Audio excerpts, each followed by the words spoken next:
நீங்க அடிக்கடி ட்ரெயின்ல போறவரா இருந்தா இப்போ புதுசா வர போற ஒரு ரூல்ஸ் உங்களுக்கு ஒரு சந்தோஷத்தையும் ஒரு வருத்தத்தையும் கொடுக்க போகுது. முதல்ல வருத்தமான செய்தி என்ன அப்படிங்கறத பாத்துருவோம். நீங்க ட்ரெயின்ல போகும்போது லக்கேஜை தூக்கிட்டு போனீங்கன்னா என்னைக்காவது எத்தனை கிலோ லக்கேஜை தூக்கிட்டு போகணும் அப்படின்னு எடை போட்டு பார்த்துட்டு தூக்கிட்டு போயிருக்கீங்களா? நீங்க நினைக்கிறது எனக்கு புரியுது. நான் என்ன பிளைட்ல எடா போறேன், எடையெல்லாம் போட்டு பார்த்துட்டு போறதுக்கு அப்படின்னு. உண்மையாவே ட்ரெயின்ல எத்தனை கிலோ வரைக்கும் லக்கேஜ் அதிகபட்சமா எடுத்துட்டு போலாம் அப்படின்னு ரூல்ஸ் எல்லாம் ஏற்கனவே இருக்கு. ஏன் அது என்ன ஷேப்ல இருக்கணும் அப்படிங்கிறதுக்கெல்லாம் கூட ரூல்ஸ் இருக்கு. அதை பத்தி ஆரம்பத்துல ஏற்கனவே நம்மளாம் கூட வீடியோ எல்லாம் போட்டிருந்தோம். ஆனா இது வரைக்கும் ரயில்வேல அதையெல்லாம் ரொம்ப ஸ்ட்ரிக்டா ஃபாலோ பண்ணதில்லை. ஆனா இனிமே ஏர்போர்ட்ல பாக்குற மாதிரியே ஒரு பேசஞ்சர் எவ்வளவு வெயிட் உள்ள லக்கேஜ் கொண்டு வராரு அப்படின்னு எலக்ட்ரானிக் வெயிட் மிஷின்ல எடை போட்டு பார்த்துட்டு அனுமதிக்கப்பட்ட அளவுக்குள்ளதான் அந்த வெயிட் இருக்கா அப்படிங்கறத செக் பண்ணிட்டு தான் இனிமே உள்ள அனுப்ப போறாங்களாம். அது என்ன அனுமதிக்கப்பட்ட அளவு அப்படின்னு கேட்டீங்கன்னா இது நீங்க போற கோச்சை பொறுத்து மாறுபடும். இப்போ நீங்க ஏசி ஃபர்ஸ்ட் கிளாஸ்ல போறீங்க அப்படின்னா நீங்க 70 கிலோ வரைக்கும் லக்கேஜ் எடுத்துட்டு போலாம். இதுவே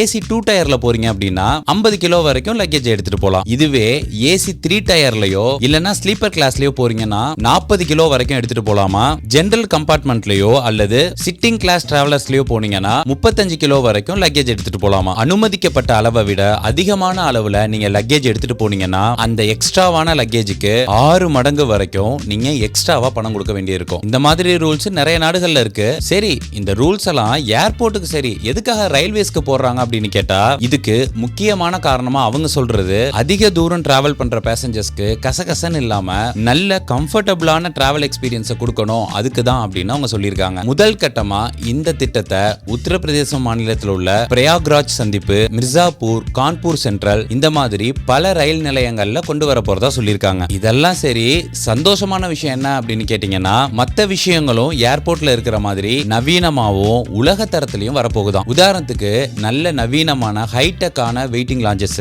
high speed wifi connection, solar energy system, rain water harvesting, automated ticket vending machine இந்த மாதிரி பல வசதிகள் கொண்டதா நம்ம ரயில் நிலையங்கள் மாறப்போகுதாம். உங்களுடைய கருத்துக்கள் என்ன அப்படிங்கறத கமெண்ட்ல பதிவு பண்ணுங்க. மேலும் இது போன்ற வீடியோக்களுக்கு தமிழ் குரு சேனலை சப்ஸ்கிரைப் பண்ணிக்கங்க.